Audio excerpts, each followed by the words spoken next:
Hoje, dia 21 de março de 2024, se estivesse vivo, Ayrton Senna estaria completando 64 anos de idade. Nesse vídeo vamos ver o documentário Retratos Memórias, mas antes aquele recado. Se você quiser ajudar a manter o canal das corridas no ar, acesse o canal das Corridas Store no Instagram e adquira sua camiseta, com referência aos pilotos e equipes. Você também pode ajudar através do Pix, com qualquer valor. A chave é o canaldascorridas@gmail.com. Lembrando que a cada R$5 doados, você tem direito a um número para o sorteio dessas camisetas.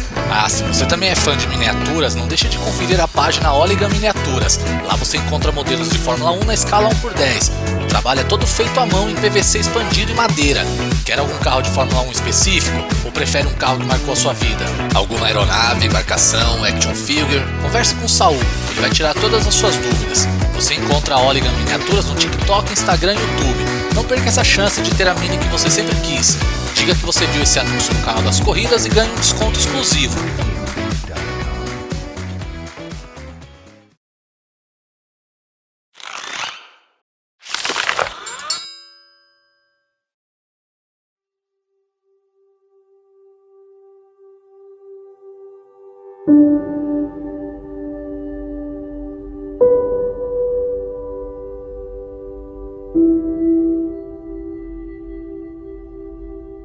Quando o Ayrton foi pela primeira vez para o Mundial de Kart, tinha uma regra lá que cada país tinha que ter uma pintura ou uma cor especificamente. Então, em Portugal era vermelho, Inglaterra era verde, Itália era amarela. E o Brasil eram 4 pilotos. Vieram os 4 capacetes para pintar em coisa de 2 dias, 3. O que vai fazer? Verde e amarelo? Não sei o que. Aí o meu pai falou, não, vamos fazer o capacete amarelo inteiro, que vai se destacar, e como estamos em pouco tempo, vamos fazer essas 2 faixas como se saísse do olhar, que vai formar uma amarela no meio, então fica verde, amarelo e azul. Eu faço as 2 faixas, eu risco as 2 faixas, a de cima que é a verde e a de baixo que é a azul. Eu prefiro primeiro pintar o verde, depois o azul, aí eu cubro as 2 faixas, isolo, que a gente chama de fechar, eu fecho o azul, fecho o verde e pinto o amarelo geral.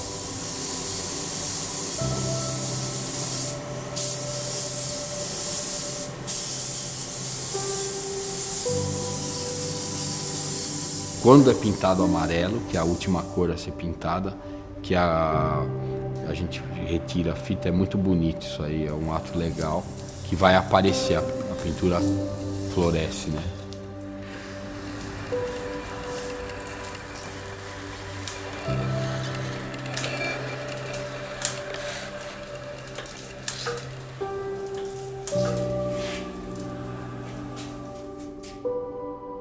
Eu tenho mais ou menos 14 modelos, então eu tenho, do kart eu tenho o de 77, aí eu tenho o 84, que é Toleman, 85 Lotus, 88 McLaren, que é o primeiro título, 94 também a gente faz, que é o da Williams. Tem gente que vem e quer todos, e hoje são 12, 14 modelos.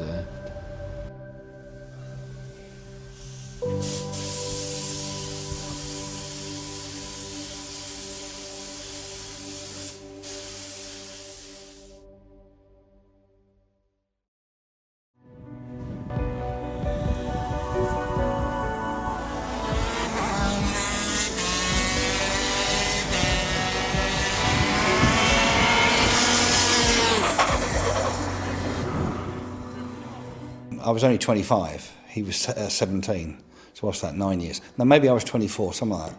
So, yeah, I was 6 or 7 or 8 years older than him, but I mean, still really in the prime, you know, in the prime of my life, and he was a little young, if anything. I think you reach your peak as a driver somewhere in your mid-20s, maybe even late 20s, but in karting, it's quite young. So, I had a lot of experience, and the experience helped me to be fast and to win races. Fullerton foi o maior piloto de kart da década de 70 e 80, era um gênio, ele correu até os quase 40 anos. A referência de kart na época era o Fullerton. E o Ayrton tinha muita habilidade e era o título a ele conquistar, seria o título mundial de kart. Really, he was just very, very fast, naturally very fast driver. So in other words, his feel for the grip level was incredible. It was always pretty clean, close but very clean racing, very tough, very tight and hard, but no bumping or bashing or crashing. Why I didn't go the same way, I had an elder brother who was killed racing motorbikes. So my family would have been very upset if I'd have raced cars or motorbikes, anything that was you know, the dangerous end of motorsport.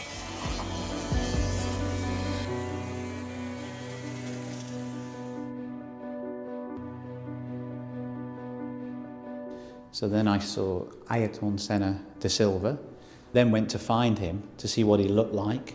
That was how we met, and that day he won his first ever car race. In the wet, he won the main race and beat the Argentinian driver, Kiki Mansilla.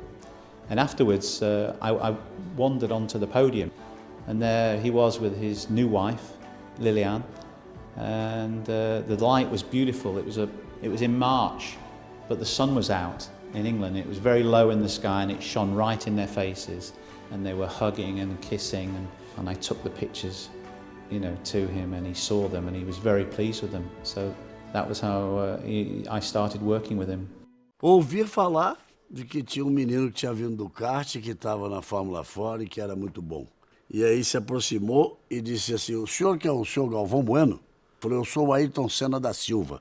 O senhor ainda vai ouvir falar muito de mim e ainda vai transmitir muita corrida minha. Já se tratava como um grande talento. E na época, o curioso é isso, ele tinha um grande adversário que na Fórmula 1 ficou muito distante dele, que era o Martin Brundle. 30 years later, in the British motorsport world, they still talk about that season.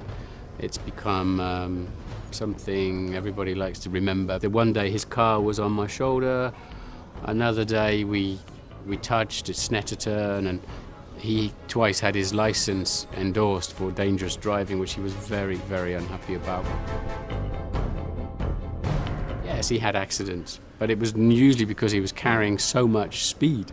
He was trying so hard, you know, it wasn't accidents through lack of skill or stupidity, it was accidents because he was over the limit of grip and trying to drive on that edge. If Senna's coming, either you're going to get out of the way or you're going to have an accident. You make the decision, because he had already made his decision in his head.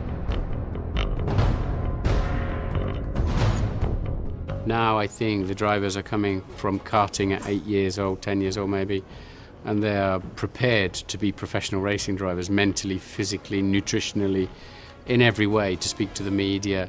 So they're a product of a system, whereas before the drivers were a product of life in general, but they happen to be great at driving a racing car. Now, I'm not saying it's better or worse, I'm saying it's different.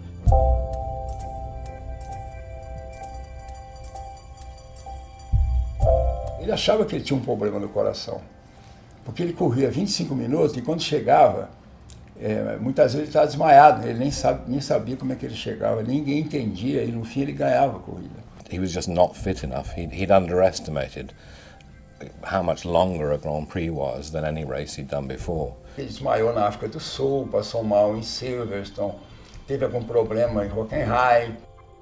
Terminada a corrida, foi bairro do parque fechado para o carro e ele não saía do carro. A gente ajudou ele a sair do carro, porque ele sozinho não sairia. O braço assim, totalmente enrijecido. Porque naquele tempo não tinha esse negócio de ficar bebendo água, a direção era dura, então a coisa era no braço, porque ninguém fazia trabalho. Ele foi o precursor da preparação física, mental, emocional na Fórmula 1. Immediately was very good in Monaco, made a wonderful race, and immediately we realized that Senna was something special. I can remember after the race assuming that Senna would be thrilled. I mean, he'd driven a brilliant race, second place, you know, very, very early in his career. And he wasn't thrilled at all. He was angry, he was furious. And I thought, well, already his expectations are so high. Ele teve uma batida e aquilo, quando a batida é física, ela não tem problema nenhum. É só você ficar parado que o organismo se organiza e recupera aquele osso. Mas quando ela tem efeitos emocionais, espirituais, mentais, precisa tomar muito cuidado e fazer a pessoa repetir de novo aquilo. Então eu dizia para ele, Ayrton, quando eu fazia trapézio no circo, e quando a gente caía, você ficava aterrorizado. Mas o treinador obrigava você a ir lá e fazer de novo aquilo que você teve. Então, você tem que descer o cacete. Ele tinha um XR3 com o motor preparado, né? Era umas 2h30 da tarde. Eu liguei pro Ayrton. Ayrton, eu tô aqui na Anhanguera, no quilômetro, não sei das quantas, e eu precisava estar em São Paulo. Dá pra você vir pegar? Ele falou, é pra já. E aquilo, de repente, eu tô lá, no outro lado lá, os guardas falaram, o que é isso?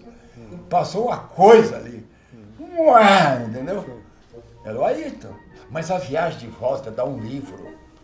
Porque, gente, esse cara não mexia na direção. Mas ele é que nem uma Fórmula 1, ele passava no cantinho de cá, no cantinho de lá, independente se tinha carro ou não tinha.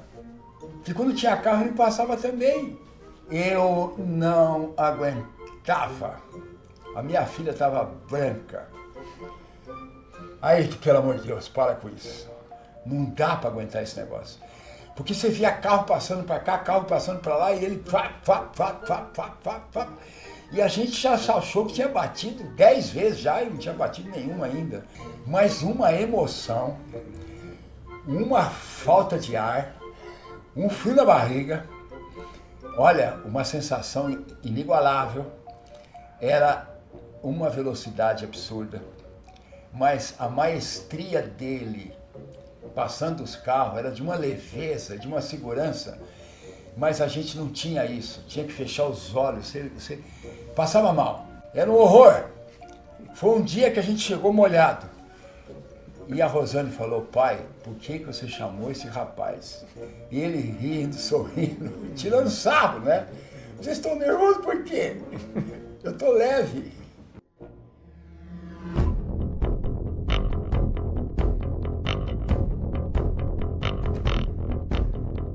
Watching this young man do things in a car that nobody else was doing. Nobody else was doing. Even Alain Prost, Niki Lauda, other drivers of the day, Michele Alboreto, I can't remember all the names now, knew it was like he had 3 hands and 3 legs. He was just special. Não só entender, mas conseguir usufruir tudo que o carro tinha à disposição. Em freada, entrada de curva, no meio da curva, em tração, saída de curva, usar a pista ao máximo. Então eu acho que essa excelência de utilização do carro é que o Ayrton conseguia um a mais que muita gente que não conhece direito o carro não consegue. If you say Ayrton to me, coming to my mind, of course the person as a friend, but his natural speed. His qualifying laps on the Lotus, day by day, week by week, all the time pole position, not with a car where anybody others would go to pole position. He had not the pole position car, but he made it to the pole position car, and he repeated all the time in the last second of qualifying with very strong mind. You had to really drive every meter of the track. You were driving the car. You were fighting the car. You were controlling it, trying to stop the car from crashing. More sometimes than going forward, you were just thinking about, okay, keep the car on the road. They were really fearsome, but they were fantastic to drive. If you can imagine what 12, 13, 1400 horsepower was like in the confines of Monaco. Think about that. That's twice what they have in a Formula One car now. I went and stood at the exit of Tabac, going into the swimming pool. Senna's commitment was simply staggering, and on these ridiculous one-lap tyres. So the grip was phenomenal, and Senna's commitment was simply, I mean, it was terrifying because you knew if he got it wrong, it was not going to be going over a white line, it was going to be a huge accident against stone.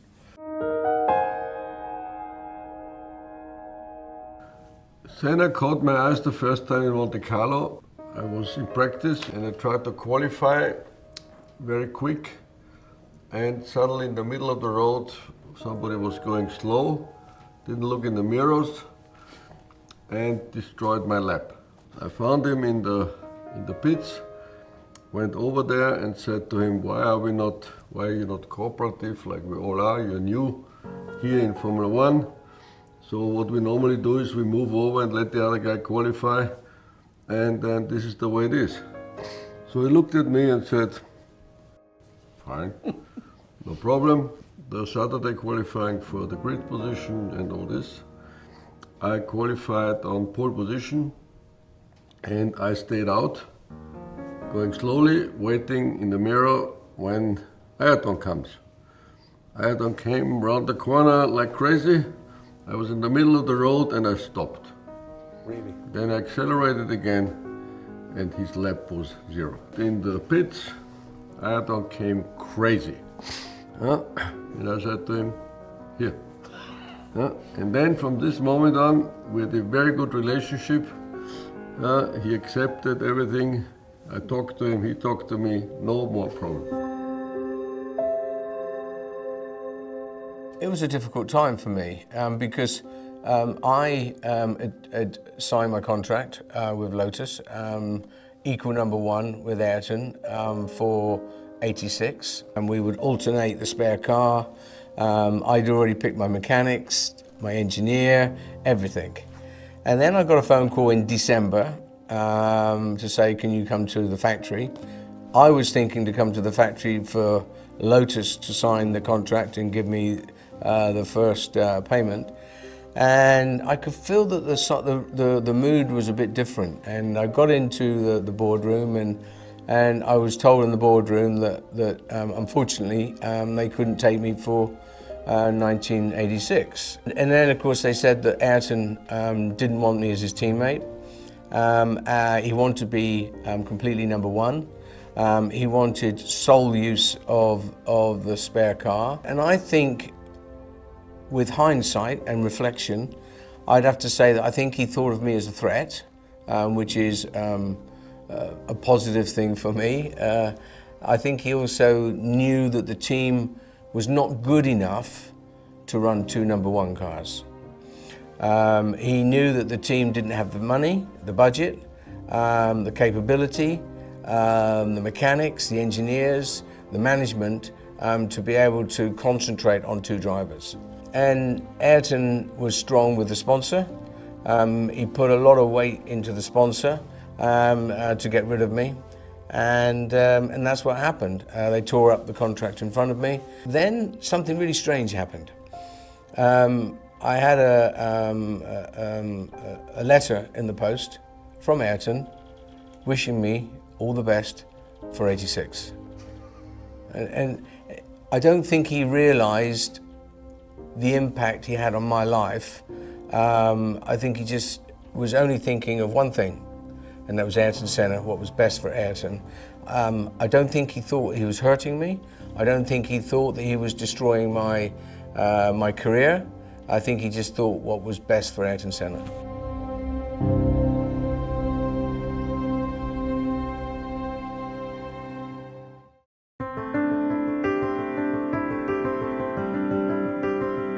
O Senna era um sujeito família, um sujeito extremamente correto, mas botava o capacete, saíam-lhe os caninos aqui, ó, e não tinha conversa. Agora é ganhar ou ganhar, não tem conversa. Whenever you saw the yellow helmet in your mirror, you know it was troubles arriving. So this was his image, this was how we respect him, this was how he had his success. But when it came to overtaking, Ayrton was always the master of overtaking.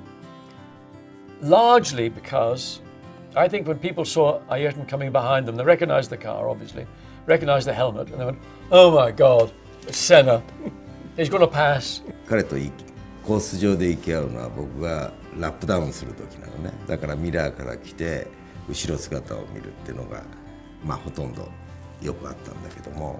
When the people talk me, Schumacher or Senna, I always say immediately Senna. Because Senna, he won the championship with people like Prost, Mansell, Piquet, the young Alesi, the young Berger, so people very strong. While Schumi, he won the championship, he was fighting only with Hakkinen, and then he was fighting only with Alonso. All the other drivers, they were a level down. I think it was a more intense, less personal competition in that respect, but at the same time, there was respect amongst the drivers, but we had some very strong drivers, very strong characters, and Prost, Piquet, Senna, Mansell, so they were ready to fight on the track, and they were quite brutal with each other off the track sometimes. As you would know, there was always a slightly difficult relationship between Nelson and Ayrton, mainly because Nelson saw Ayrton as somebody from Brazil that was going to use, not only potentially be able to be a direct competitor to him, but also take his thunder in Brazil. E o Piquet, já vencedor e campeão mundial, o Senna uma vez foi falar com o Piquet numa corrida, e o Piquet acho que deu meio uma desprezada nele, nada ofensivo, mas no sentido da diferença que existia ali de patamar entre um e outro, e isso de alguma forma o Senna também guardou muito para ele, de cara a relação já foi difícil. Tirando o talento que o Piquet também tinha, embora eu acho que não em doses tão absurdas quanto o Senna, o resto é o oposto um do outro. O bom menino é o bad boy, é o Caxias com trabalho, é o cara que é meio, sabe, o mínimo que der para fazer aqui eu faço e vou embora para casa porque eu tenho mais para fazer, eu tenho que namorar, eu tenho que comer bem, né? Quer dizer, tem toda aquela coisa da boa vida associada à Fórmula 1, o Piquet queria aproveitar, como a maioria dos pilotos queria, né? Ele era um cara que hoje, eu fico imaginando hoje, nessa época de redes sociais e tal, ele seria muito bombardeado pelas posições políticas dele. Ele era um cara muito conservador, era um cara de uma família conservadora, de uma região hiperconservadora de São Paulo, que é a Zona Norte, né? Malufista, essa coisa toda. Então eu imagino hoje que o Senna talvez não fosse esse santo que muita gente ainda, como muita gente ainda o vê. É difícil a gente separar essa coisa do que é calculado e o que é autêntico, né? Ele de fato era um bom menino. E de fato era um patriota mesmo, ele sentia muito orgulho daquilo ali e tudo, né? E é claro que ele também usou isso para se tornar um ídolo ainda maior do que ele poderia ser se fosse uma coisa só, meramente esportiva. Mas era autêntico, eu acho que era autêntico. O Piquet era um cara muito engraçado, sempre foi um cara muito engraçado, muito despachado, e ele não dava muita bola, mas ele também não fazia nenhum esforço para não alimentar as brincadeiras e tudo mais. O Piquet, o prazer dele era falar mal do Senna, então, mas quando começou o sucesso mesmo, quando o Senna se tornou campeão, aí que ia entrar em assuntos pessoais e etc e tal. Está falando do início de 88, quer dizer, já tinha havido uma temporada em que o Brasil tinha sido vitorioso na Fórmula 1 com o Nelson Piquet, na Williams, né? Então era um momento de transição de muita coisa. Ia ser, a gente não sabia ainda, mas já aquele tinha sido o último título do Nelson. E o Senna, entre o fim da temporada de 87 e o início da temporada de 88, ele desapareceu. Ele se recolheu, não deu entrevista para ninguém. Foi uma coisa que foi combinada. Olha, não vou falar. E aí quando ele apareceu de novo, quer dizer, isso foi no autódromo de Jacarepaguá, ele chegou com o Galvão Bueno, não era dia de treino ainda, era uma véspera de Grande Prêmio do Brasil. Eu perguntei, mas por que você passou esse tempo todo sumido? Aí ele falou, pô, eu sumi pro outro lá aparecer, né? Porque o cara foi campeão, mas ninguém quer falar com ele, só querem falar comigo, os jornais não ligam para ele, então eu sumi para ele poder aparecer um pouco. E eu falei, pô, posso publicar isso? Pode publicar isso. Saiu a matéria, foi um sucesso para o jornal, enfim, e o Piquet ficou, né, daquele jeito que ficou puto, né, porque lógico, o cara é campeão do mundo, aí veio tirar onda da cara dele, na hora que ele é campeão do mundo, que é tricampeão do mundo, e chamou o Eloir Maciel, que também era repórter do JB, e que era muito próximo dele nessa época. Chamou o Eloy e falou assim, eu quero que você bote lá no seu jornal que o Senna sumiu, não foi porque para eu aparecer, ele sumiu porque ele não sabe explicar para ninguém por que ele não gosta de mulher. Porque ele é viado. Aí o Eloy, porra, ô Nelson, eu não posso publicar um negócio desse, rapaz, tá maluco? Se você não botar isso, eu vou e passo pro Globo e tal. E aí aquele clima que a gente estava falando, ninguém queria tomar um furo. Eu liguei para ele para avisar que a matéria ia sair. E se ele queria dizer alguma coisa, já incluí uma resposta dele na própria matéria, né? E ele estava na casa do Galvão e ficou passado, assim, foi... Ele falou, mas o cara falou isso mesmo? Falou. Falou, e o jornal resolveu publicar e tal, não sei o quê. E ele disse que não queria responder, que preferia esperar para ver. O Ayrton estava arrasado, né? Quando ele foi se acalmando e tal, ele me disse uma frase assim que eu guardei para sempre. Né? Nunca mais, de hoje para frente, falarei no nome de Nelson Piquet. Não precisava disso, eram dois grandes nomes, 2 campeões e tal, que não precisavam ser amigos, que jamais seriam amigos, mas também não precisavam ter virado inimigos. O que é uma pena é que esses dois nunca tiveram uma reaproximação, como houve a reaproximação do Senna com o Prost, né? Porque são 2 mitos do automobilismo mundial, né? Que não tinham nenhum motivo muito sério para alimentar uma inimizade, né? Não mesmo, assim, os motivos sempre foram fúteis, bobos, frívolos, né? E mesmo assim isso se manteve até o fim.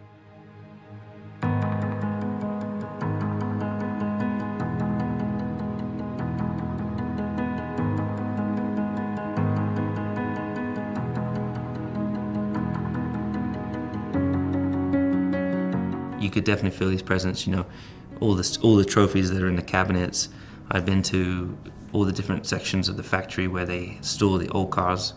So I used to walk through and I used to see Senna, his car every day. And I just remember the first time I went to McLaren, I would go and hold the steering wheel and, you know, in the car and touch the seatbelts and think, wow, yeah, Ayrton's the last one to touch this car, it's crazy. One day we're riding bicycles, we're both there at the same time, we're riding a bicycle, and I says, John, what do you think about McLaren? How should I look at, what would I expect? Well, it's Alain's team. Alain is very clever, fantastic driver. He's close friends of Mansour Roger and Ron Dennis. It is his team.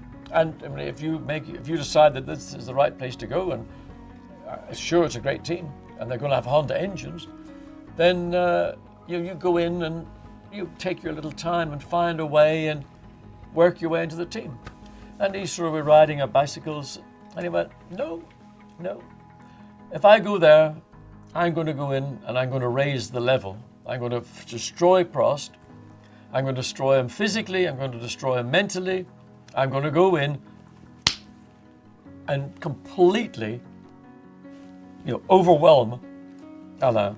É a época em que o Ayrton queria mostrar para o mundo que ele era muito melhor do que o Prost. Foi aquela coisa, entrava o Ayrton, fazia um tempo, aí entrava o Prost, ia lá, batia o tempo, entrava o Ayrton, batia o tempo do Prost. A intenção era essa, principalmente do Ayrton. E que eles ficavam parados, ele e o Prost, é uma das cenas mais fantásticas, eles repetiam a cada treino, aquele sair no limite da última volta. And towards the end of qualifying, Ayrton had just come in, done a qualifying lap, pole position.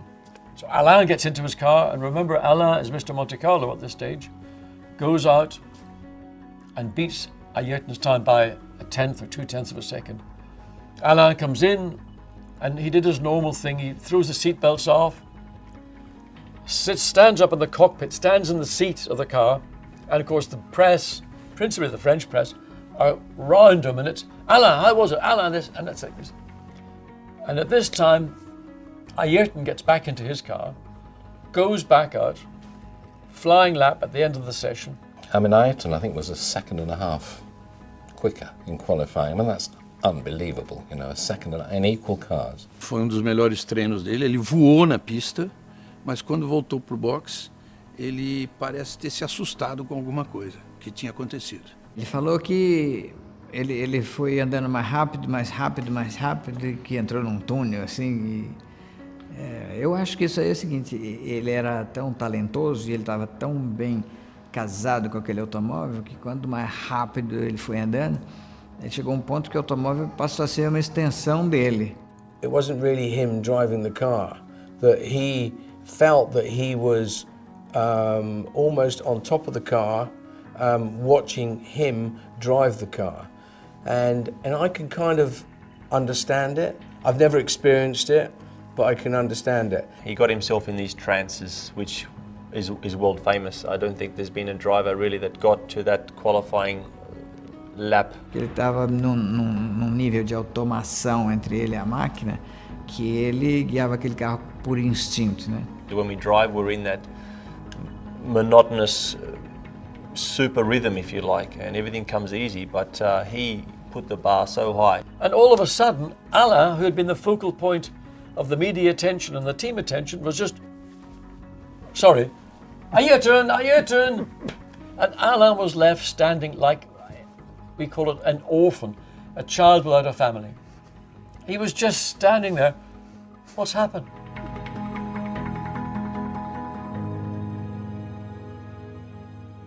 Bom, na corrida as coisas acabariam diferentes daquele treino fantástico. And then at the start, Senna disappeared, and I think Prost was caught behind Berger for about half the race. And eventually got past him, and I think by then Ayrton was 50 seconds ahead. レースだったと思うんですが、彼はスピードを緩めませんでした。ピットからも、ペースダウン、クルージングの指示が出ていましたが。But, well, what can I do? So, being Prost, he immediately did 3 or 4 fastest laps. And he was relying on the fact that Ayrton would, even though he had a big lead, would have to respond. いうことに彼はチャレンジしていたのだと思います。そこからも分かるように、常に彼はプロストとは。And he did. And he bang, suddenly there's Senna, new fastest lap. And that was where it went wrong. Because now, having got fastest lap again, he relaxed. Ron saying to him, Ayrton, you're leading by nearly a minute. For God's sake, back off. And he did, and of course that was when he lost concentration and hit the wall. Alain won the race. So Alain was able to walk proudly that night to wherever he was going. Okay, the guy did a brilliant job in qualifying. I'm still the king of Monte Carlo.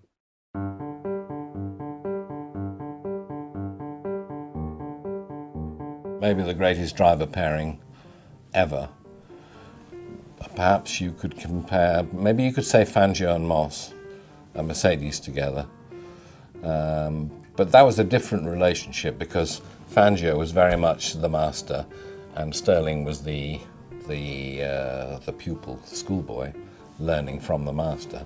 With Prost and Senna, they were the 2 best drivers on earth. When we realised that those 2 drivers were together, we thought, this is not going to work. This is going to end up in a battle, a fight. Very simple. I had the same problem with Prost. Prost was a very egocentric little Frenchman. I had him in my own team, which was even worse. So I had a very close fight with him. Aquela recepção que o Prost deu ao Senna em 88, recebendo o Senna como um garoto prodígio, bacana, vai ajudar a equipe a crescer, ganhou um campeonato aqui legal, tal. Aquilo acabou no começo do ano porque o Prost também era um piloto muito competitivo. Antes do final de 88, a coisa já estava assim bem difícil. O clima está muito ruim. Eles praticamente assim, um entrava no motorhome e o outro saía. Suddenly, here's a game changer, a guy from Brazil who is going to make me suddenly have to rethink what my commitment is. My comfort zone is going from here to here. It's a massive change that Alain had to adjust. Isso fez com que o nível dos dois de pilotagem subisse de uma forma assustadora. もうピットに入ってくると、今の車高はフロント何ミリ、リア何ミリ、だということを尋ねて、それに対してコンマ5ミリフロントを下げろとか。Ele ia jantar e levava uns mapas dos treinos. O Galvão tentava tirar da mão dele, esconder, botar embaixo de um prato.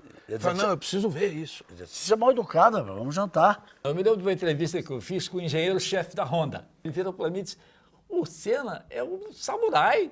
as qualidades morais dele e as qualidades dele de profissional são as que nós louvamos nos nossos samurais. I never had the slightest doubt he was the fastest, without any doubt. But there were times when I thought Prost, I mean, there were days when Prost was quicker. I think Ayrton really struggled with that. I think he really struggled with the idea of how is it possible, you know, for somebody in the same car to be quicker.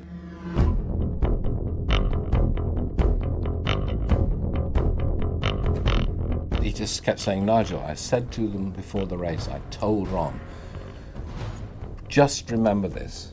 Everybody, I'm telling you, today I am not going to open the door. I've done it too many times.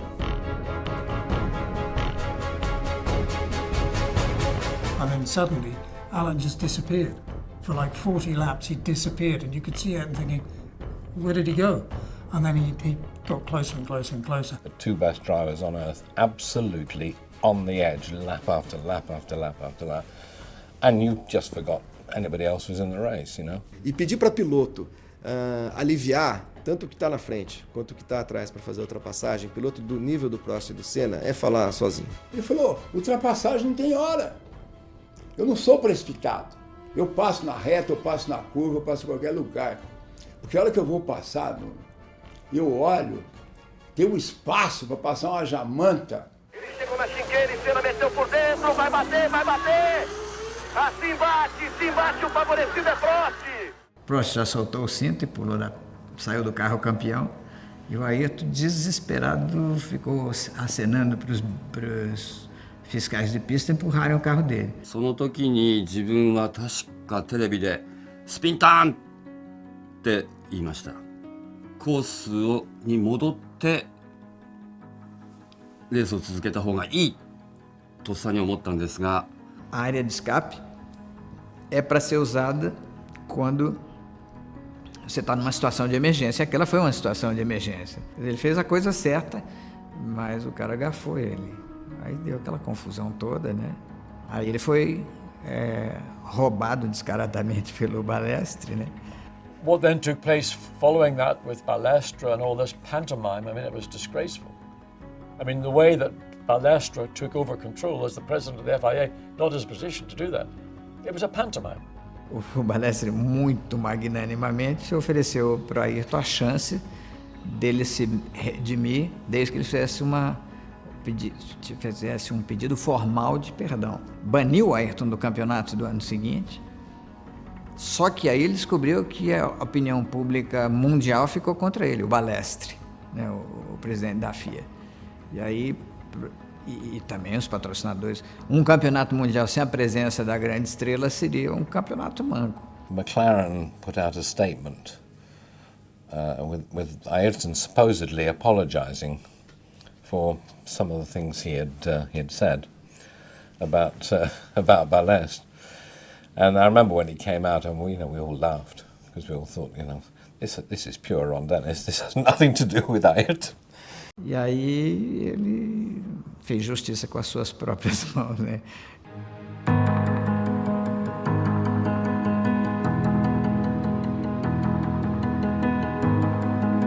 He was really upset because, again, it seemed that the politics of Formula One was going against him. He wanted to be on the other side of the circuit. He knew it was the better place to be. He had pole position, and he felt he should be able to pick. And of course, he was put on the dirty side. I was just behind, and he says, Gerd, have a good look today. You're going to have a good show today. You're going to be first row on the show. I say, okay, great. I'm looking forward to see it. O simples fato de você ter que ter uma coragem e falar, é agora, eu vou encaixar esse cara na parede, é um fato de uma coragem assim imensa e mostra que o Ayrton estava para lá de levar de desaforo para casa. And it was all over within seconds, you know. And I felt so disappointed. Ele depois me disse, ou eu fazia a curva em primeiro ou não tinha curva. Mas se tivesse que bater, seria naquele momento. A área de escape ali, muito grande. A área de escape ele era muito grande. Tomou a frente Alain Prost, Senna força, vai por dentro. Aí a batida dos dois e aí se seguir a prova é final de campeonato. So I know what was coming, you know. And when we arrived in the first corner and I saw the whole mess going on, you know, it was good fun, you know. まあガレージに入っていったら彼はそのピットの奥にあるツールボックスに座って。Só um louco faz uma coisa daquelas. E ele fez frio, direto. Pá, pum, pá, resolvi o meu problema. I think that's a blot on Ayrton's character, because I think we would have quite liked him to have won the championship a different way. Ele tinha essa satisfação humana de ter feito, e não cristã. Então, por isso ele era muito criticado, porque ele falava muito em Deus e dirigia como demônio, né? There's a line, there's tough, brutal competition, and there's unsporting behaviour. I understood the emotions behind the whole scenario, but I think it was a step too far. I saw it in Formula 3 to an extent. I saw the beginning of this when he was prepared to have an accident, but there's a limit, and I think he crossed the limit that day. O Prost também não foi uma florzinha, né, naquela corrida em Suzuka, né, que eles bateram na chicane. Então já vinha, né, de uma história, e eu acho que eu faria, até porque você tá lá, botou por dentro na curva 1, quem acha que não tinha que entrar era o Prost, né? Era melhor ele ter arrancado o pé. He believed he had the right to punish the one that the year before stole his championship, because it was true that Senna had to be world champion the year before. I mean, Senna was an aggressive driver, there's no question. He tried everything to get by and fight his own way. To be honest, I still think that's probably the worst thing I've ever seen at a racetrack. We had a different time. We managed things different way. Sometimes maybe it was a bit more unfair, sometimes a bit more fair, but you know, in the end of the day, this was racing. I have to say this was the biggest mistake what I did in my career, to go to his teammate. You know, I was coming too much Austrian, too much self-confident.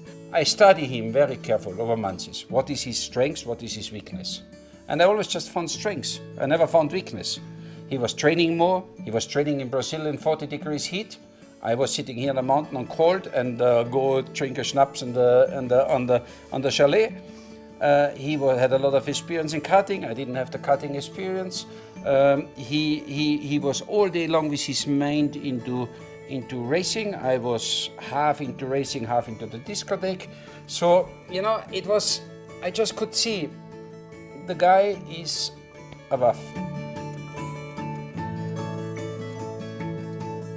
セナとかブラジリアンネルソン・ピケとか非常に素晴らしいドライバーとチームメイトになったおかげで素直に自分をねこう見ることができるようになった。自分の能力がフランスのポール・リカールのサーキットで、彼が先に走って僕が後半を運転したんだけども、当時のそのロガーシステム、走行データを走った後に見た時にご存知のようにモナコはもう数えきれないほどギアシフトするんで、もう手の皮が豆が潰れて痛くて、で彼がテーピングをね、薬の入ったテーピングを貸してくれてしてもらって走った覚えがありますね。But that was the strange thing about Ayrton, because he would be so aggressive with you on the track, as we saw with Prost, as I saw in F3, as we saw many times, so aggressive. But if a driver was injured, he'd be the first guy to stop, get out of the car, and run back to see if everything was okay. And somehow these two things don't always seem to fit together to me. So he was very compassionate in one way, and in another, he was so aggressive. And it's really strange. When the track went quiet, and I mean really quiet, something bad had happened just behind the pits. And when I got to him, he was dead. I mean, for sure, he was not breathing, he was blue. Professor Watkins arrived, he just moved him, beating his chest, cut off his helmet, pulled it off, and brought him back to life. He was emotionally involved with what had happened. he was crying, he had tears, and he was emotionally charged. And that was strange for me because I thought Ayrton was hard. I thought he was harsh. I thought he was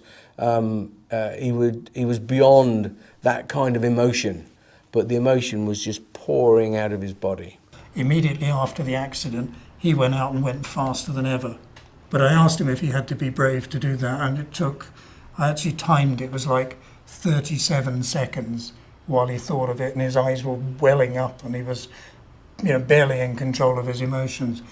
And he just said, I didn't know how fast I could go or how slow. And he's put himself to the test of looking at this horrible incident and then to another one completely to see, can I still do this? And I thought that was fantastic. And I can't think of any other driver I've known who would actually do that. A única coisa que eu passei com ele em relação ao Piquet foi quando o Nelson teve um acidente nos Estados Unidos. Né? Alguém, acho que um jornalista até estava passando um pôster. Acho que a gente estava em Imola também. Um pôster para todos os pilotos assinarem, com uma mensagem qualquer, e vieram pedir para eu fazer. Claro que eu pensei, ai meu Deus do céu, como é que eu vou pedir para esse homem assinar isso? Em algum momento, que eu achei que era o momento correto, eu fui lá e falei, expliquei, tem isso, tá todo mundo assinando. Ele falou, tá ótimo, me dá a caneta. A gente abriu o pôster, ele leu todos, demorou, ele estava emocionado, estava com os olhos cheios de lágrimas, porque era um companheiro, né, de profissão que provavelmente nunca mais ia correr. O texto era bem simples, mas eu vi o quanto ele pensou para escrever aquilo.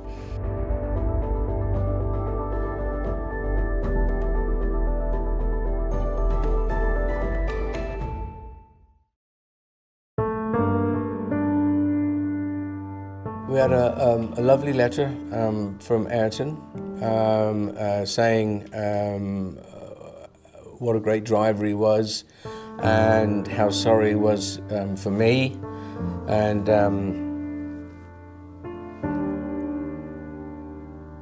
my family.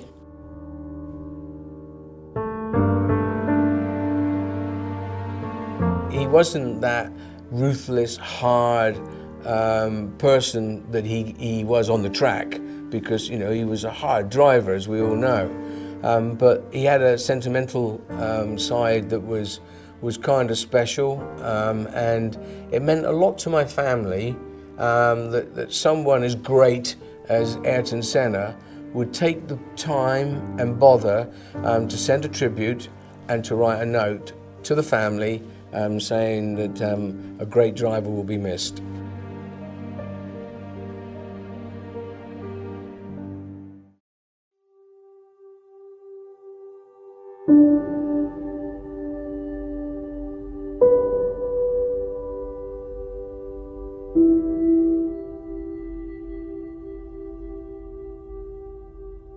It was a very dangerous corner, especially when you had a material failure, what usually was the reason for accidents there.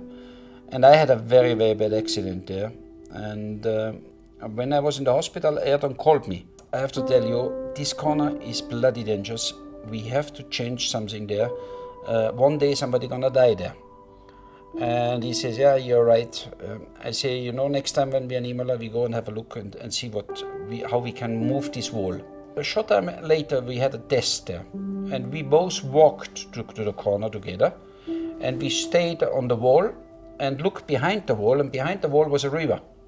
And we both looked at each other and said, shit, you cannot change this wall because you have the river there, you need, We did not think that a chicane would be a solution, as it is today, or as they did it after. We just thought, how can we remove this wall? But it was not possible because the river was behind. So we looked at each other, we looked and said, well, it's impossible to do something there. So we accepted it. And where we stand, that was exactly the point where Ayrton died. And that's the sad story on it.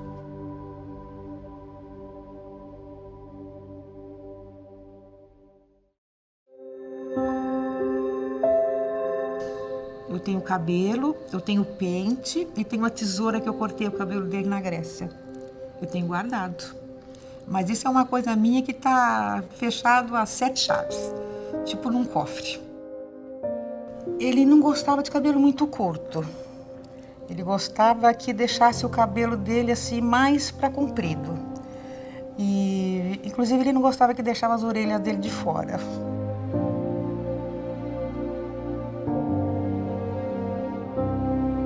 E uma coisa que ele não gostava, que as pessoas pensavam que ele tingia o cabelo. Que de vez em quando o cabelo dele tinha umas nuances assim, mais dourada, com mais brilho. E o cabelo dele era muito bonito, mas era um cabelo difícil. Era um cabelo que eu ficava horas cortando. Enquanto eu estava mexendo no cabelo dele, ele ia relaxando, relaxando, até que ele dormia. Ele dormia, eu falava, ah, meu Deus, e agora, como é que eu vou continuar o corte? Mas eu deixava ele dormir, porque eu sabia do fuso horário dele, do cansaço dele. Então eu fazia tudo para que ele até dormisse mais, para que ele descansasse. Até que chegava uma hora que eu dizia, Ayrton, terminou, está na hora de acordar. O que ele fazia na vida privada era para ser privado, ele não achava... Ele não queria que ninguém soubesse. Não precisava alardear a masculinidade dele. Esse era o jeito dele. Sempre tinha aquelas que vinham, sei lá, eu amigo de alguém, que vinha organizar, ficava de pé na frente do box, ou seminua, ou obviamente se insinuando. Se ele achava bem, ele pedia para alguém armar o telefone da mulher. Mas até acabar o fim de semana não acontecia nada. Depois aí não era mais minha jurisdição.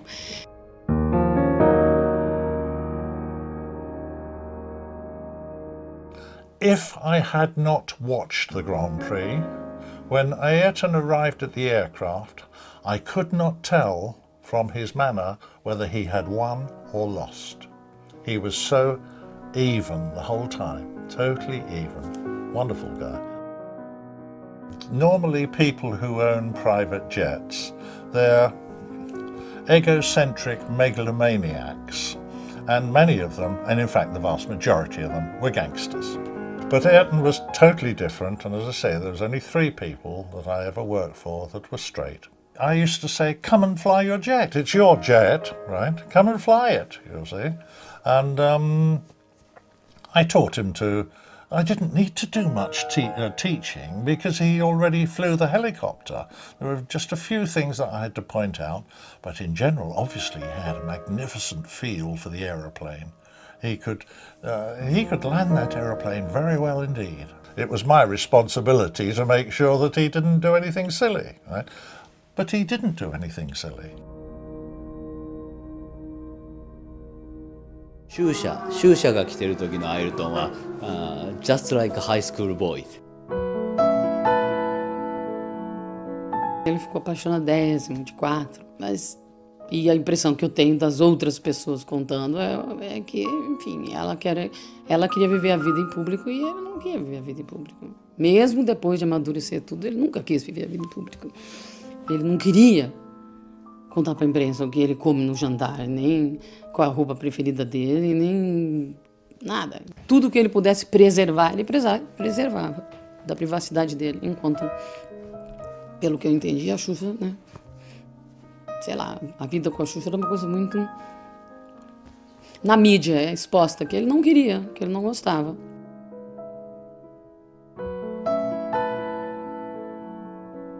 Volta e meia eu falava dele, falava, ai como ele é bonitinho, ai como ele é bonitinho, isso, aquilo, aquilo outro. Nessa primeira vez eu não tive muito o que esconder, porque o Ayrton não era ainda assim, o Ayrton Senna, né? Ele era uma pessoa mais tranquila, não era tão famoso, tão conhecido.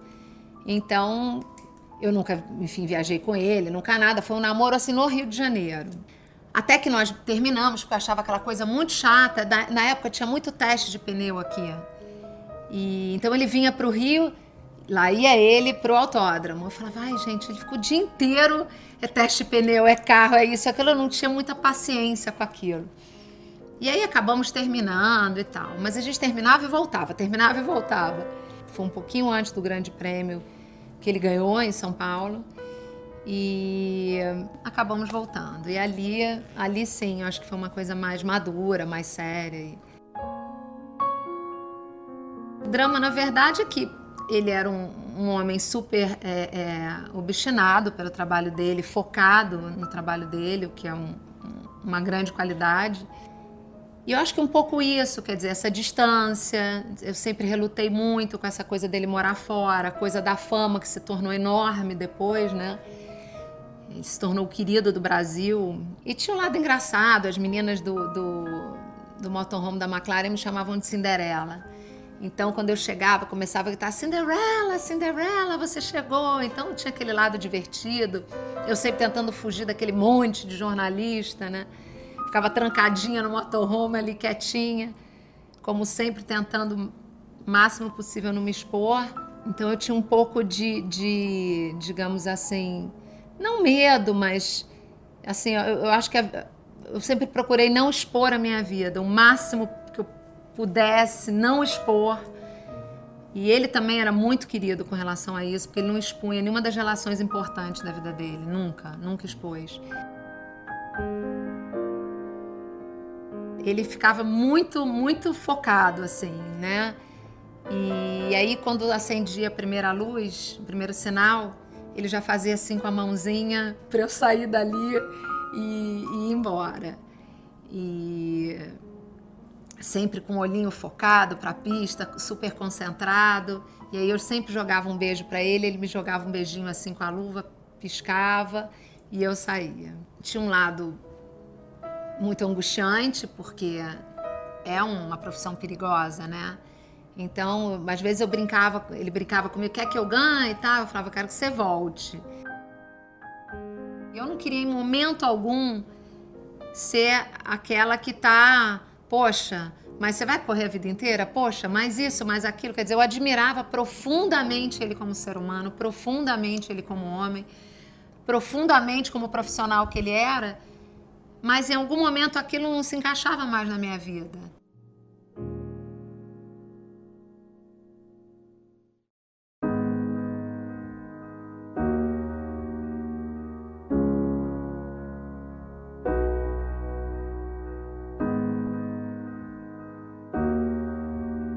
We all remember Donington when he made the whole field look completely stupid in the first sector and the whole first lap, passing the Williams guys. We get a lot of people, not just English people, a lot of foreign people that come over. Senna to them was their all-time hero, and it's somewhere where they can come, they can actually see the car that he drove, they can see the garden, they can see the memorial. And it's just somewhere where they can come and reflect and remember times.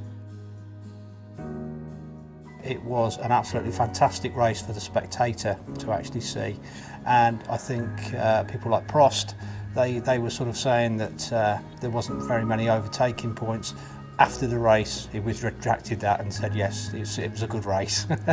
This feeling that he had to go to the grip that nobody else knew was there until maybe 7 or 8 laps later. He made the Prost like an incapable driver, something like was not even able to drive. Another part of your brain is saying, you're watching history being made here. Senna, Prost, Senna por dentro, Prost força, quase se tocam no jardim, Ayrton Senna vai pra ponta. Yeah, that was an incredible moment watching that race. But I mean, I was still very young. Well, I like to blank it out of my mind, but yes, the whole weekend was a bit of a nightmare from certainly from the point of view of the result. Quando ele cruzou a linha de chegada, ele parou logo, assim, depois, bem na frente de onde era a sala de imprensa. Todo mundo levantou e bateu palma. Uma coisa que, com certeza, não tinha acontecido. Eu duvido que aconteceu de novo, porque foi, assim, espetacular. If Senna were now a top Grand Prix driver, I think he would hate a lot of it. I truly do. I mean, you, for instance, you can't any longer win a race and stop on your slowing down lap and pick up a flag. It's against the rules. I think he would hate the fact that, well, for instance, you know, you have a gearbox change and you lose 5 places on the grid. Can you imagine having to break the news to Senna? I will remember that I was on the Grand Prix grid with Ayrton Senna. I can't say the same for Nelson Piquet. I can't say the same for Alain Prost.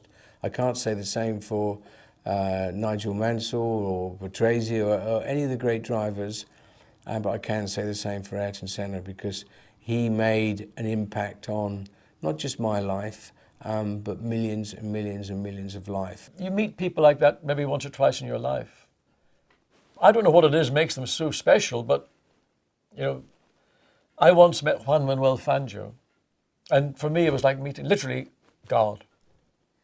And I think that Ayrton would have been, had he lived and continued, would have been mentioned in the same kind of holy sort of arena of Fangio and Senna as being what I consider to be the truly greats of our sport. You rate a driver.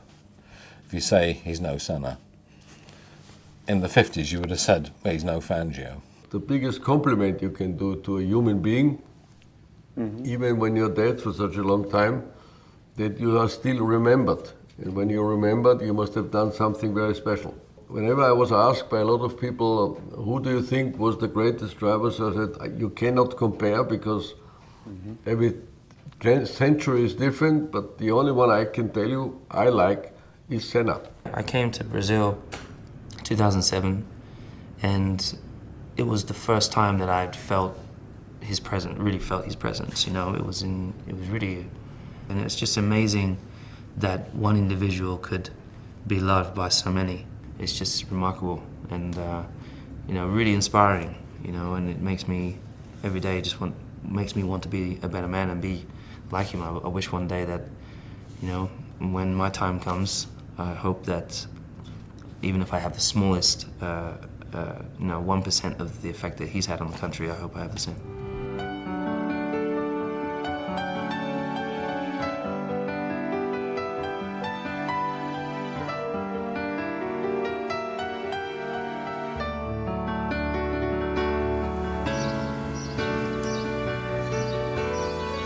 São milhares de recortes. Ele em Angra, ele viajando, ele de férias. Eu tenho tudo sobre ele, não só de Fórmula 1, sobre a vida particular, pessoal, familiar dele. Eu fui apanhando gosto. Eu tirava a página, punha lá, comprava Globo, Estadão, às vezes Folha de São Paulo, e o Jornal do Brasil, que foi um grande jornal também, né? Aí eu ficava naquela expectativa de ver a corrida, só que às vezes eu até ia ver sozinha em outra televisão, porque você sabe que a turma não gosta de prosa do lado, né?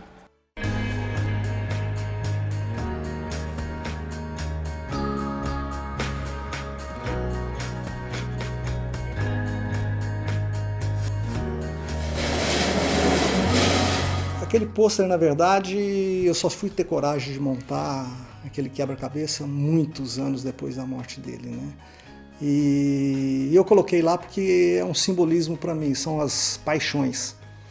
A paixão pelos meus carrinhos antigos ali e a paixão pelo Ayrton Senna. Eu acho que o esmero daquela restauração, aquela perfeição, acho que tem tudo a ver com ele, que sempre procurou guiar de uma forma perfeita, sempre tentou buscar a perfeição em tudo que fazia. Eu tenho alguns livros, tenho miniaturas que eu procurei colecionar e retratar toda a carreira dele. Tem as Tolemas, eu tenho as Lotus, eu tenho as McLarens, né? Tem a Williams, tenho, vamos dizer, os principais carros que ele correu. Ainda estou em busca aí dos Fórmula 3, mas ainda já vai ter.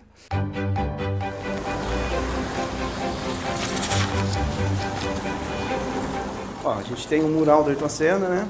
Tem o carro, a McLaren dele, um busto dele, né? Aqui, olha só, rapaz. Essa aqui que deu trabalho lá em Mônaco, aquela vez lá. Tem a foto dele levantando o troféu, lógico, né, cara? Tem as fotos do primeiro carro que ele guiou, que foi a Williams, no teste, eu tenho a foto. Tenho ele na Lotus. Olha a cara dele. Você acha que ele tá satisfeito ali? Eram manhãs assim que você podia dormir ao sábado, Senna tá largando lá para trás. Você pode acordar cedo, você pode tomar um bom café da manhã, que você vai ter garantia de um ótimo espetáculo.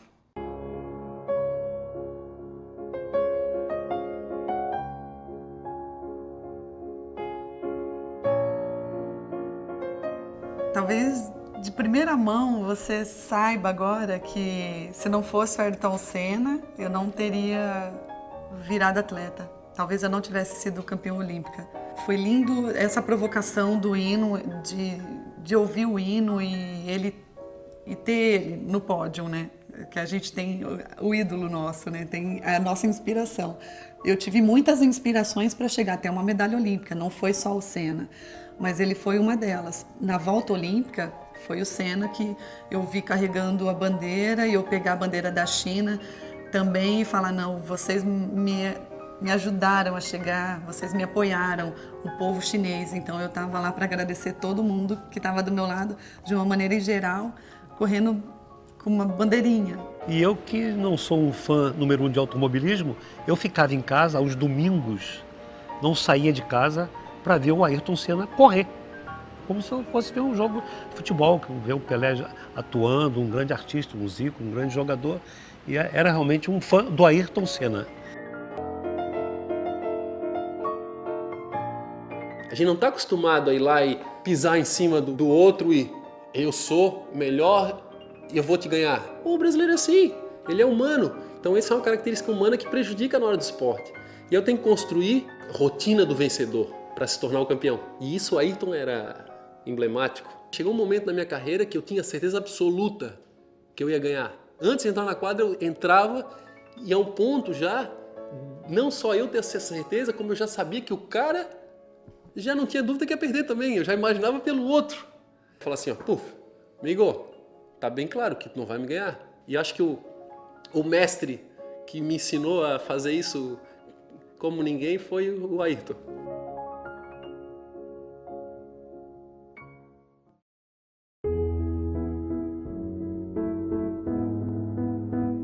Alegre ele estava quando ele conheceu a Adriane Galisteu.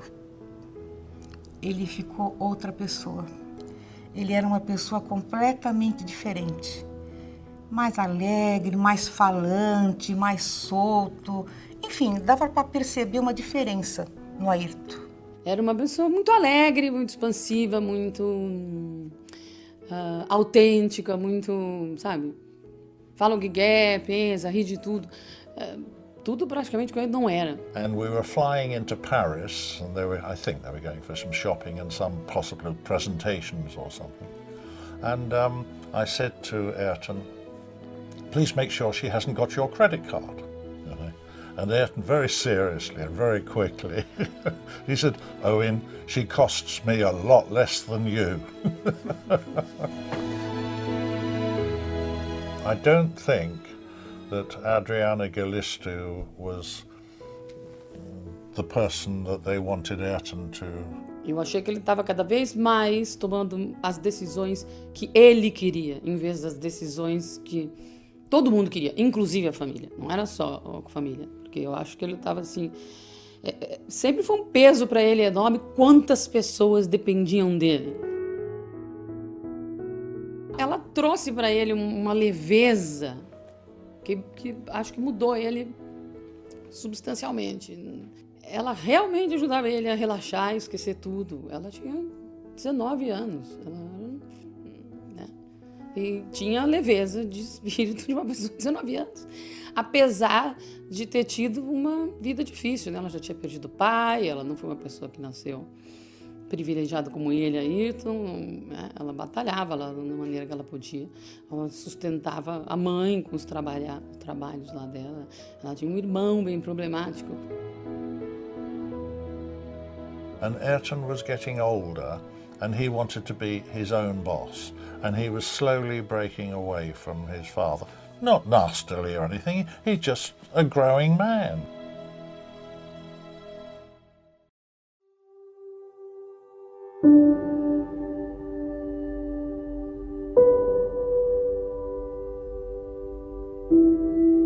We never really settled down with him in the team. He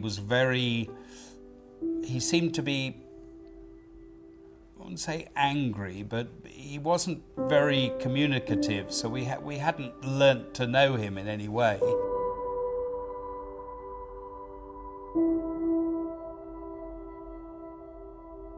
Aí ele olhou para mim, uma cara péssima. E soltou uma frase que nem combina muito com o que as pessoas lembram do Senna, mas ele chegou para mim e falou assim: bem na minha vez, cagaram no carro.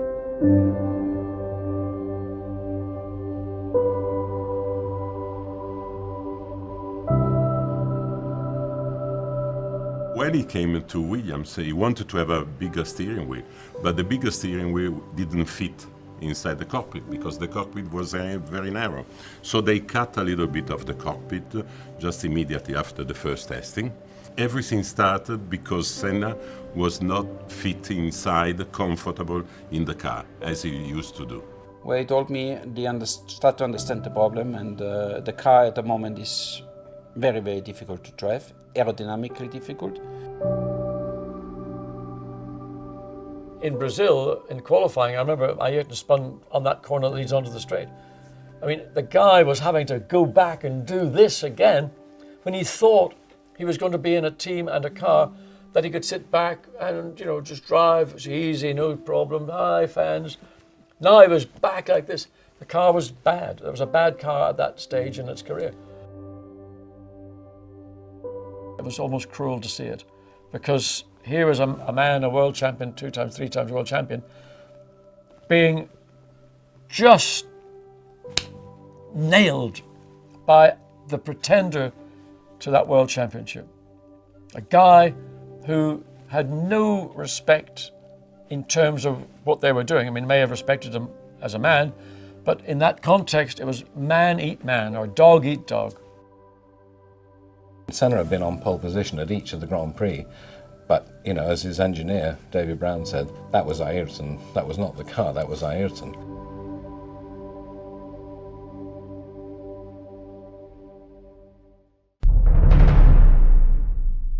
Eu não lembro a pancada, eu só lembro realmente do ups. Ups, fiz cagada.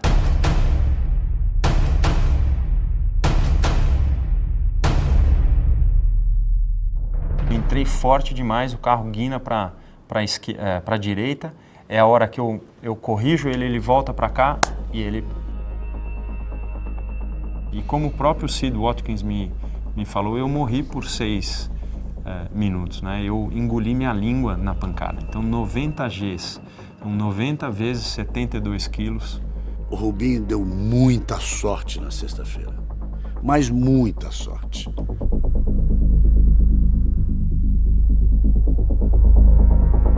E ele saiu de lá, ele estava realmente angustiado. Eu me lembro de caminhar ao lado dele e ele dizia, e ele repetia como se fosse um mantra: ele está bem, ele está bem, ele está bem, ele está bem. E no sábado, a Fórmula 1 teve uma morte, coisa que não acontecia há muitos anos.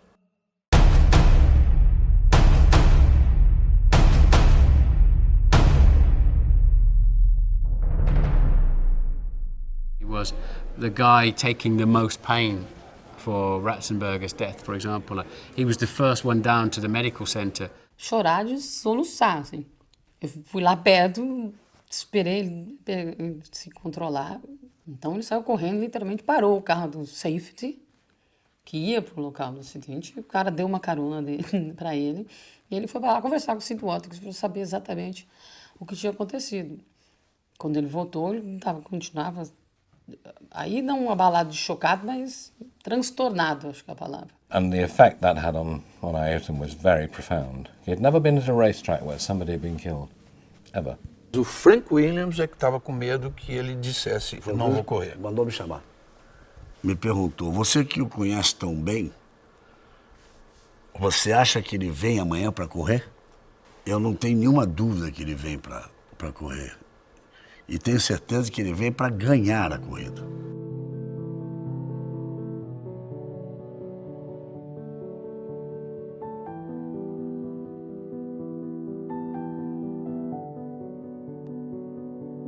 E lì l'umore del suo e anche dei suoi ospiti non era quello solito, erano molto tristi tutti quanti, però era anche normale la cosa, direi, perché il giorno dopo si correva e poi le cose sono andate come sono andate. Ecco. Claro que foi um jantar um pouco mais triste do que normalmente acontecia, porque era muito engraçado, ele falava muita bobagem, o Braguinha contava muita história, muita piada, a gente ria muito, era muito engraçado, então foi realmente, mas foi pelo que aconteceu antes. Ninguém ali estava com nada na cabeça do que poderia vir a acontecer no dia seguinte.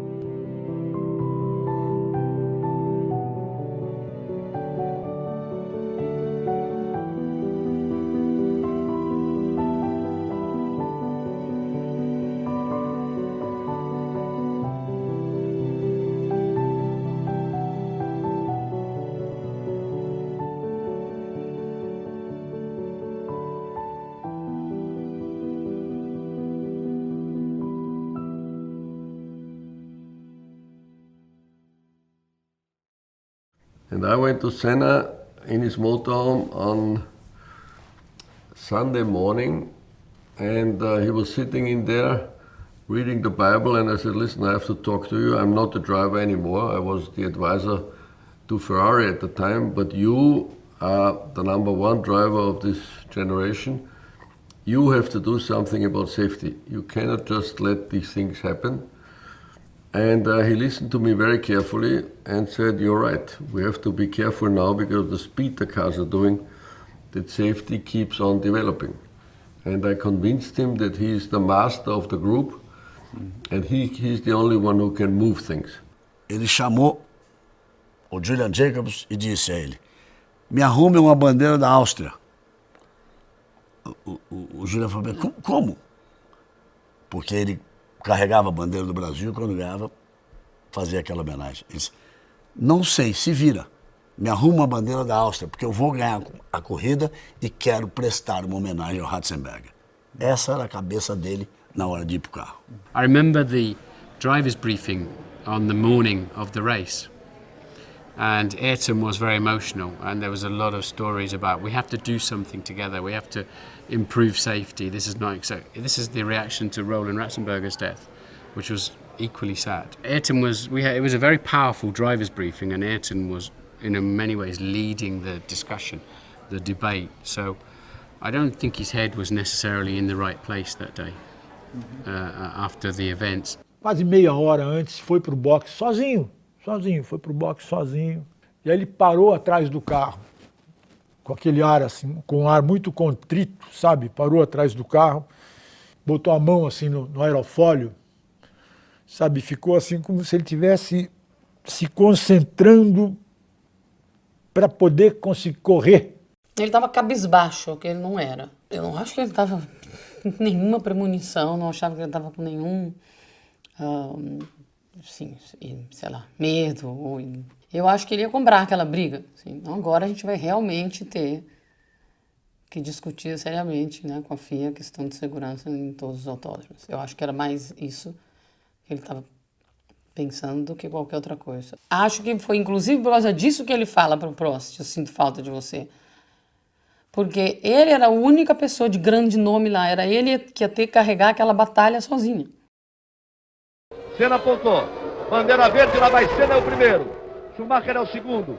Uma boa vantagem para Berger, que é o terceiro.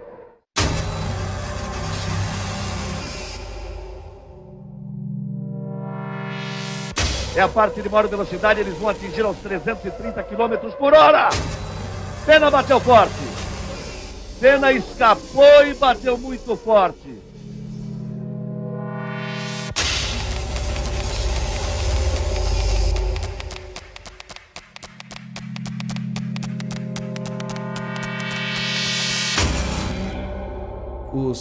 Os comissários chegaram no carro e todos pararam em torno do carro. Não eram eles aqueles que deveriam atender o Ayrton, mas eles viram algo que deve tê-los deixado muito impressionados, muito chocados. Acho que é fácil explicar por quê, né?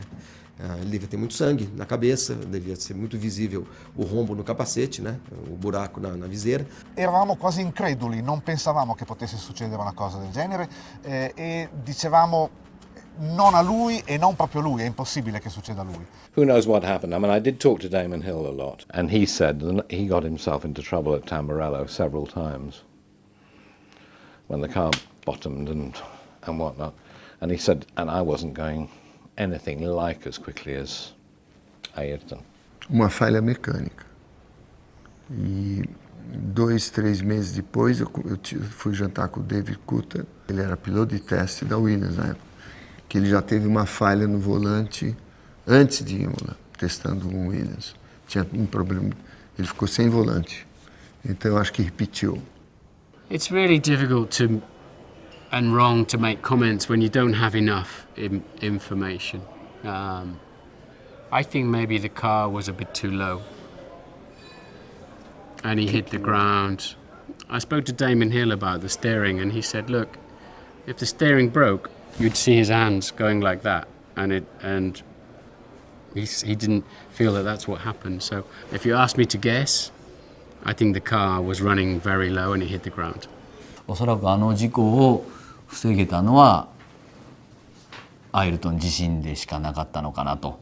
やはりこれがアイルトンの素晴らしさですけど。I saw him going off and I was just passing and I saw when he go into the wall, it's very, very clear that it must be a technical failure. You cannot go off without a technical failure. So it definitely was technically something not right, but I don't know. When they modified, they changed the position of the steering wheel to make Senna fit better. And I think they did in Imola, and maybe they did in a garage, so they didn't do very accurate. And maybe I even doubt that was done without that the top engineer knew.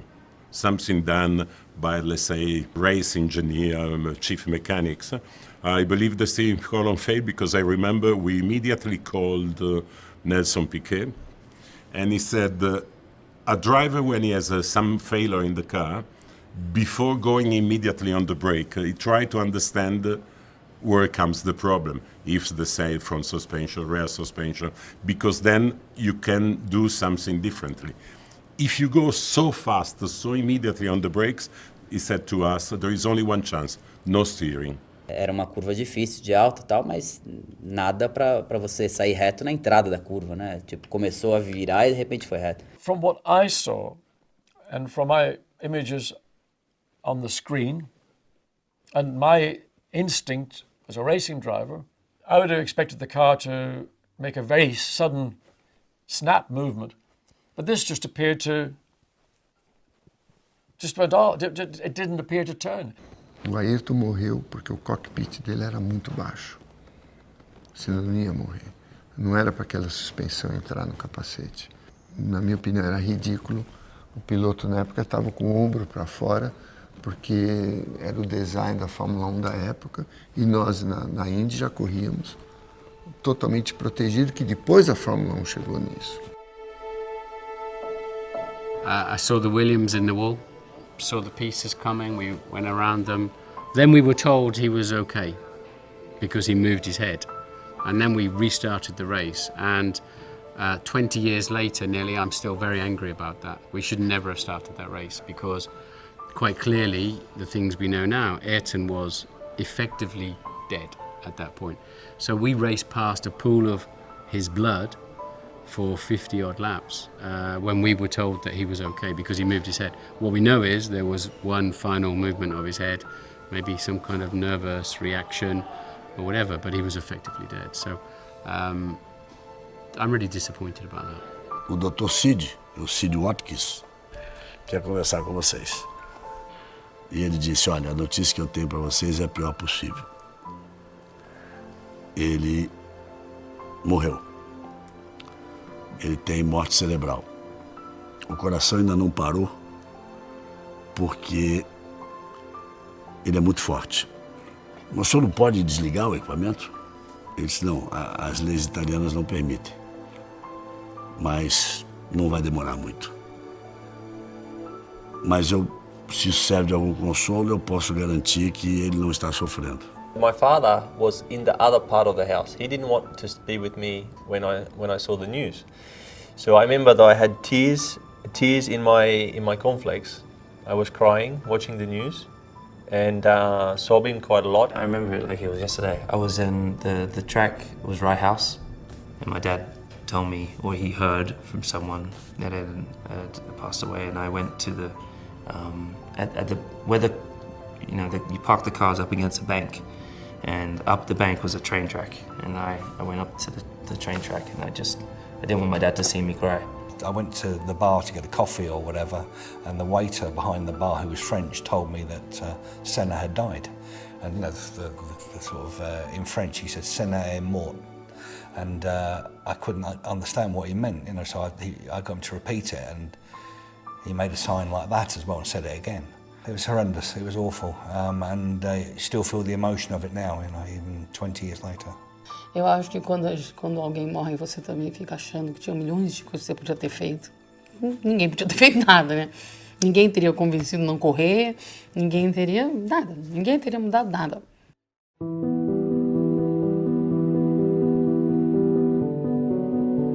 Nós chegamos, mas quando a gente estava dentro do carro, que só aí que a gente viu como estavam as ruas, né, de gente. And they were giving people stickers to put on, and I got an A for Amigos. Donna Nady, his mother, and as soon as she saw me, she ripped off the A and gave me an F for Familias. That was nice. I'm not a very emotional person, but I must admit I did kiss the coffin. Then I got an invitation from the family to go to the funeral. They wanted me to be a part of the parade, part of the coffin, a part of the ceremony. And I found that kind of bizarre. And Ayrton's mother, when she spoke to me, said that Ayrton, I always had a big place in his heart because I was one of the few drivers that he respected and he loved. And whether she said that to everybody, I don't know, but that's what she said to me. And let's not forget, this is the person that kind of ruined my career. My wife and some of my friends really don't understand this amazing feeling I have for Ayrton Senna, because he hurt me more than any other race driver in Formula One, and yet I have more love for that man than any other driver in Formula One. And it's crazy, absolutely crazy, but yeah.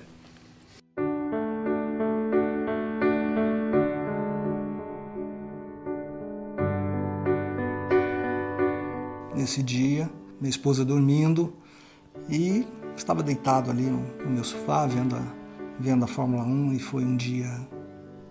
Ficou um sentimento, como todo brasileiro, da perda de alguém muito próximo. Por mais distante que ele fosse de todos nós. Eu me trancava às vezes dentro do armário de pôr vassoura, de limpeza, para chorar. O Ismael, meu marido, médico, né? Ele disse, Leda, para de chorar desse jeito, você vai ficar doente.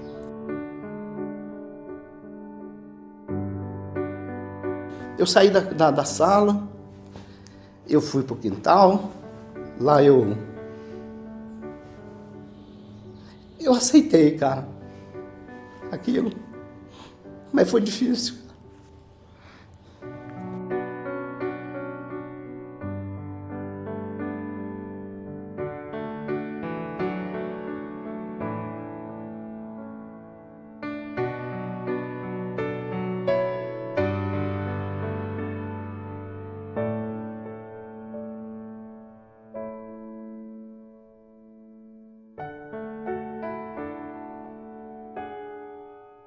Meu pai já tinha vindo para esse prédio aqui. Ele me ligou e falou, vamos para a oficina. E a gente não tinha nada para fazer na oficina e a gente veio para a oficina, né? E a gente foi para lá, ficamos sentados lá e não tinha televisão, não tinha rádio e ficamos sentados lá, entendeu? Sem saber o que fazer.